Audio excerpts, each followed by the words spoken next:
Why does Jake Tapper think he's some genius economist when he just sits in a shiny studio all day? Because when he talks to the real Treasury genius here, Scott Bessent, it doesn't go too well, especially as he tries to get into the nitty-gritty of the economics in the United States, tariffs, China, and interest rates. It's Sean Daniel here. If you guys enjoy these Sunday marathons, make sure you hit that like button or subscribe button. Always have them coming. I know some of you guys really look forward to it. Some of you even listen to it on your runs or when you're doing grocery store shopping on your Sundays. Really appreciate that. Now let's go. Always a pleasure. So let's just start with this SNAP ruling, because two federal judges ruled Friday night the White House must tap into the contingency funds to partially cover SNAP benefits that expired this weekend due to the shutdown. Yesterday, the court clarified that at least a partial payment needs to be made by Wednesday. When can we expect the Trump administration to make these payments? Well, President Trump just truthed out that he needs to hear from the courts how this is going to be done. And Jake, as you know, the best way for SNAP benefits to get paid is for five Democrats to cross the aisle and reopen the government. Right, but there is this contingency fund, and as recently as September 30th, the Agricultural Department had a memo saying that these funds, the contingency funds, I think it's about $5 or $6 billion, could be used to pay these benefits. Now, it would only be 2 or 3 weeks, but that's a lot for people who need the food. Well, President Trump as I said, President Trump just truthed out that he's very anxious to get this done, and it's got to go through the courts. The courts keep jamming up things. Democrats are in the middle of a civil war, and they should just open the government. That is the easiest way to do this. Is the administration going to appeal the ruling by the judge? Is that what you mean by the courts need to weigh in? Because the courts have weighed in. No, but there's a process that has to be followed, so we got to figure out what the process is. President Trump wants to make sure that people get their food benefits. So it could be done by Wednesday? Could be. Okay. Could be. And 5 Democratic senators could cross the aisle and open the government by Wednesday. You see, Jake Tapper's now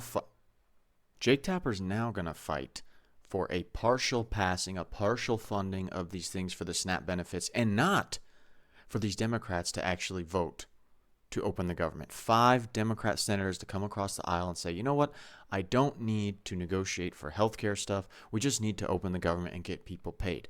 We're going to see if Jake's actually going to harp on that point or if he's going to keep going after Scott and the Trump administration for, pass this little thing. Not, let's maybe attack Chuck Schumer for playing this hardball game. Let's turn to trade, because that's been obviously your focus for several weeks. You're just back from China. President Trump called the summit with President Xi a great success. China's biggest concession was it suspended the export controls on these rare earth minerals that were used for our phones and other things. Trump said this settled the issue. The conservative Wall Street Journal editorial board, however, says the deal mostly restores the status quo that prevailed in May, and that if Mr. Trump wants to deter Chinese mercantilism, he needs a new strategy and more allies. What's your response to their view of this? Well, I couldn't disagree with that more. Jake, what are the sources of U.S. strength, and how does China view us? We're the greatest military power in the world. Number 2, we have the greatest economy. We have the reserve currency. And number 3, it's our innovation and technology. And everything that came out of the conference between President Trump and President Xi, they gave the U.S. more leverage. Now, China has invoked this rare earth export regime. They did it once on April 4th for rare earth magnets, and they tried it again on October 8th. On October 8th, the president very forcefully pushed back. He threatened to add 100% tariffs to Chinese products, and we were able to negotiate a 1-year pushback or a 1-year suspension for this licensing regime. And the licensing regime, let me tell you, is for everything that contains rare earths produced in China that has 0.01%. It was completely unworkable. And Jake, it wasn't the U.S. versus China, it's China versus the world. They put it on the whole world, and the whole world pushed back. President Trump, the leader of the free world, they pushed back on behalf of the whole world. It's true. Not a lot of countries wanted to stand up to China because they have such a manufacturing force that so many things are made in China, produced in China, that if you stood up to China with how much economic power they had, you could really get screwed. And Trump, whether you guys like it or don't like it, He's one of the first in a long time to actually stand up to China because they've had leverage over so many people in so many countries. But you disagree with the assessment that all this deal really does is reset things to where they were in May before a lot of this trade war began? Well, I think it's naive for the Wall Street Journal editorial board, who I call a bunch of grumpy old men, to think that the Chinese weren't going to roll out these rare earth restrictions. They've been putting this plan together for 25, 30 years, and the U.S. has been asleep at the switch. And now this administration, we're going to go at warp speed over the next 1-2 years, and we're going to get out from under this sword that the Chinese have over us, and they have it over the whole world. And this time, we have rallied the allies, and so it is going to be all the Western democracies, the Asian democracies, and India are also going to join us in this in trying to form our own supply chains. We don't want to decouple from China, but we need to de-risk. They've shown themselves to be an unreliable partner in many areas. How do you guys even think it's going to be possible to build a whole new supply chain out of China? I don't know how that's going to work, because I know that things are produced in Vietnam, things are produced in Pakistan, in South America as well, so many places in Southeast Asia. But if you take China out of it, you have to build so many other manufacturing lines. You maybe have to build factories in the U.S. Like, how is that even going to be possible to cut out China from as a huge trade partner when so many things are made there and there's so many factories established there? I don't even know how that would work. Let's talk about Canada for 1 second, because while this deal is going through, the president imposed a 10% tariff, additional tariff on Canada, because he didn't like this ad that Ontario had put out featuring President Reagan talking about tariffs. The Prime Minister of Canada has apologized to President Trump for that ad. I bet he did apologize for that ad. That's what you call using your leverage as the most powerful, biggest economy in the world with the United States. I bet the Canadian PM was like, I'm sorry, Mr. President. I'm sorry. When can we expect that 10% tariff to be taken down? He hasn't put on a 10% tariff. He threatened to put on a 10%. So he didn't actually do it? It hasn't been put on yet. And Jake, this is unacceptable that I read that the Premier of Ontario spent $75 million sending propaganda across the U.S. border via just Ronald Reagan's own words. Via our airwaves. Via our own airwaves. You know, it's the equivalent of election interference. Nobody likes foreign election interference. Nobody likes foreign governments trying to sway public opinion for their own good. Of course, he just slid right by that. But if it was Russia running an ad against a Democrat, you know what it would say on CNN? Oh, Russian collusion. Trump working with the Russians to talk bad about Democrats. But this, oh, not a word. So the 10% tariff has not been enacted, and it might not be enacted. We'll see. I do think it was a big setback for the Canadian government, and this Premier of Ontario should be ashamed. He's probably still smarting from the Blue Jays' loss last night. Well, that's harsh. And congratulations to our Dodger friends out there. For those of you guys who don't know, the Game 7 of the World Series was just last night, and the Blue Jays, the Toronto Blue Jays from Canada, obviously, lost to the Los Angeles Dodgers in an epic game. And Scott Bessent had to throw that little jab in there to the Ontario, whatever he's called. And congratulations to our Dodger friends out there. Let's talk about this week, because on Wednesday, the Supreme Court is going to hear arguments in 2 cases related to President Trump's tariffs. First of all, is President Trump planning on attending the oral arguments? And second of all, given the fact that tariffs are the province of Congress according to the Constitution, even though there is this exception for emergency tariffs, what makes you think that you guys will win this case?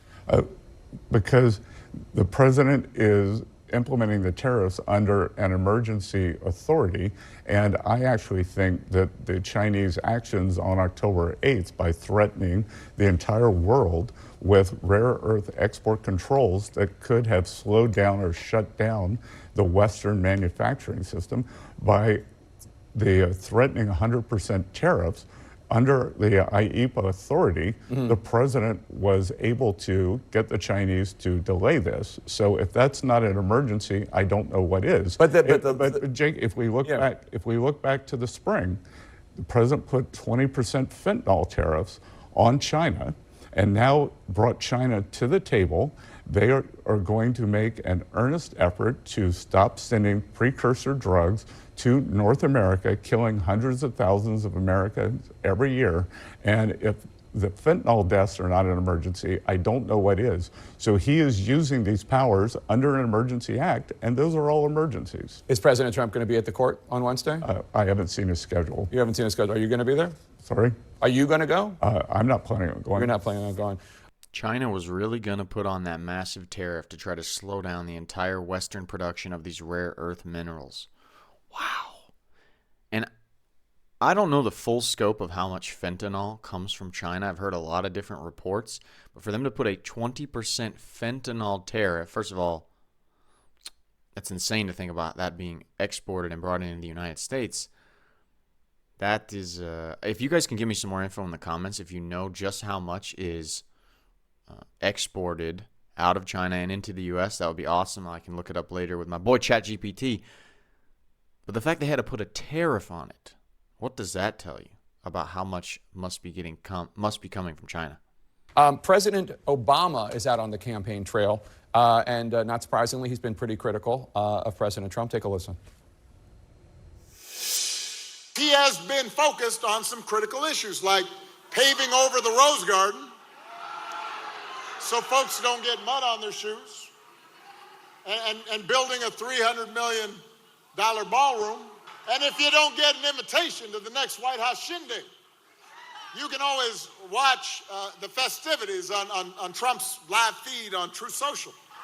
Now, these comments came within a day of the president hosting a Gatsby, pardon me, a Gatsby-themed Halloween party at Mar-a-Lago while SNAP benefits are set to run out. And you can understand the general theme. I've heard Republicans even express concern about the general optics here of parties and lavish ballrooms and such, while a lot of Americans are hurting. What's your response? My response is that the Democrats should reopen the government. And, you know, I believe President Obama played a record amount of golf of any president. So, you know, I'm not sure why he's out there throwing stones. And, you know, that it's unfortunate. We've got 52 Republican senators who have voted to reopen the government, 3 brave Democrats, and I'm calling here on 5 moderate Democrats to be heroes. Let's reopen the government. The optics and the timing of Trump working on this ballroom, of Trump helping out Argentina with the swap line, I think it's Argentina, and with him doing the trip in Asia, the whole optics of it is probably why the Democrats as well, despite wanting to get these Medicare credits extended, Affordable Care Act credits, that's probably why they're pushing so hard to keep the government shut down and not just pass the continued resolution, because they can use this labeling, oh, Trump had a big Halloween party, Trump's been doing this, Trump sent the swap line to Argentina. Meanwhile, people are not even getting paid. People are not having food to eat with the SNAP benefits. I bet you that's a part of their strategy, the higher-ups in the Democrat Party, to utilize the timing of these things that Trump is going to do as a contrasting view with all the struggling Americans and people not getting paid. It's pretty slick, but it's also pretty wicked that they want to play with people's paychecks by not just opening the government with what was previously agreed. This week, the Fed voted to lower interest rates another 1/4 point to its lowest level in 3 years. However, the central bank's newest official, Stephen Myron, is warning that if the Fed doesn't continue to lower interest rates rapidly, the U.S. could face a recession. Do you agree that the U.S. is at risk of facing a recession? I believe that we are in a transition period here, as we are seeing the Trump administration has cut back on government spending, Jake. What has gone unnoticed during the shutdown is for the fiscal year that ends September 30th, the government spent less than it did the year before, and because the GDP grew, the GDP, which had been 6.4, the deficit to GDP, which had been 6.4, 6.5% deficit, the highest when we weren't at war, weren't in a recession ever, we were able to bring it down to 5.9%. So we are bringing down government spending, and I would think that the Fed would want to assist with that, because if we go back and look, MIT just published a study that said 42% of the great inflation of 2022 came from excess government spending. So if we are contracting spending, then I would think inflation would be dropping. If inflation is dropping, then the Fed should be cutting rates. But do you think that the U.S. is at risk of a recession if the Fed does not continue to drop rates? I think that we are in good shape, but I think that there are sectors of the economy that are in recession, and the Fed has caused a lot of distributional problems with their policies. I wrote a 7,000-word essay on that. We've seen the biggest hindrance for housing here that are mortgage rates. So, if the Fed brings down mortgage rates, then they can end this housing recession. Low-end consumers who have gotten killed under President Biden, these high rates are hurting them because they have debt, not assets. So I think that there are sections of the economy that could go into recession. It's ridiculous that the Fed will not lower the interest rates, and then mortgage rates stay high. I think we have double the interest rate of the EU. It was 4 point something, and it's like 2.2 here in the EU. I know that they've lowered it a bit in the United States now. But he's right, the everyday consumer, I don't know about you guys, but I don't want to get a mortgage. Even if you have the money to get a house and you find a good deal, why would you want to get a mortgage right now with the mortgage rates, with the interest rates that the Fed is setting? The whole setup of the Fed is just whole thing that can be argued and broken down. But Scott makes sense. If everything else has a metric that shows they should lower the interest rates, why not? And when CNN wants to criticize Trump for talking crap about the Fed, asking questions why they don't make different decisions on lowering the interest rates,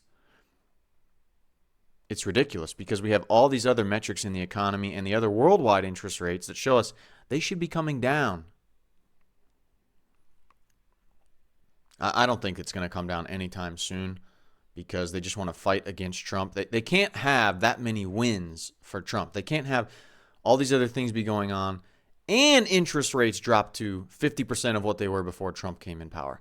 You cannot tell me the elites in D.C. and people who influence people in the Fed are going to allow that to happen. Ain't no way, because Trump can't have a win on his scorecard.